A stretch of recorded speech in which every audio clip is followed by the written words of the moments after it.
नमस्ते बच्चों। आज हम पढ़ रहे हैं हिंदी क्षितिज के पद्य भाग से सूर्यकांत त्रिपाठी निराला द्वारा रचित उत्साह कविता।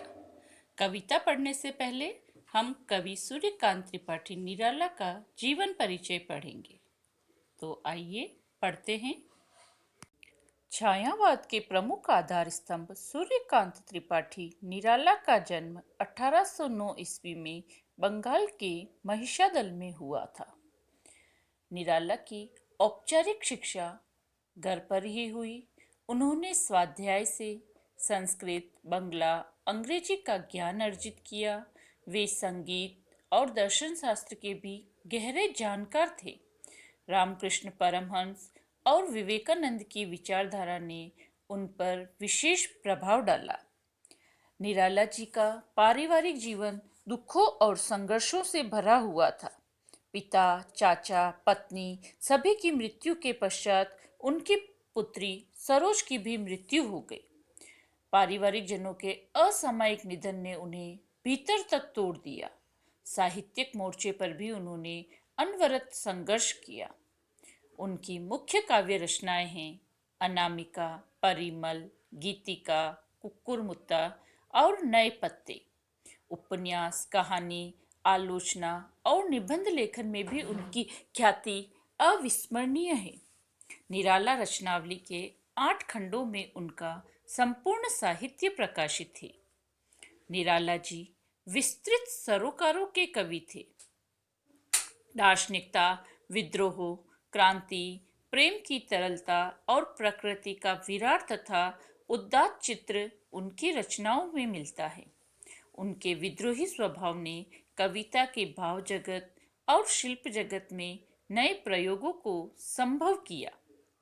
छायावादी रचनाकारों में उन्होंने सबसे पहले मुक्त छंद का प्रयोग किया। शोषित, उपेक्षित, पीड़ित और प्रताड़ित जन के प्रति उनकी कविताओं में गहरी सहानुभूति का भाव मिलता है। वहीं शोषक और सत्ता के प्रति प्रचंड प्रतिकार का भाव भी मिलता है। सन 1961 में उनका देहांत हो गया। इस पाठ में सूर्यकांत त्रिपाठी निराला द्वारा रचित 2 कविताओं को सम्मिलित किया गया है। पहली उत्साह, दूसरी अट नहीं रही है। पहली कविता उत्साह एक आह्वान गीत है जो बादलों को संबोधित है।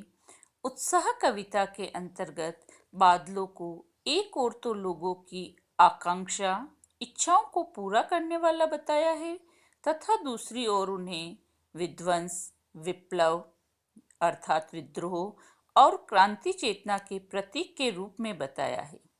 कवि निराला इस कविता के माध्यम से सामाजिक क्रांति और बदलाव लाना चाहते हैं। सामाजिक क्रांति या बदलाव में साहित्य की भूमिका महत्वपूर्ण होती है। निराला जी इसे नवजीवन और नूतन कविता के संदर्भों में देखते हैं। दूसरी कविता अट नहीं रही है में कवि ने फागुन की मादकता को प्रकट किया है। कवि ने फागुन मास का मानवीकरण करते हुए उसे एक नायक के रूप में प्रस्तुत किया है। फागुन की सर्वव्यापक सुंदरता को कवि ने अनेक संदर्भों में दर्शाया है। जब मन प्रसन्न हो तो हर तरफ फागुन का ही सौंदर्य और उल्लास दिखाई पड़ता है। सुंदर शब्दों के चयन एवं लय ने कविता को भी फागुन की तरह सुंदर और ललित बना दिया है। फागुन मास की शोभा संपूर्ण वातावरण में बिखरी हुई है। धन्यवाद बच्चों। आज यहीं तक। अगले कालांश में हम उत्साह कविता पढ़ेंगे। तब तक आप स्वस्थ रहें, मस्त रहें।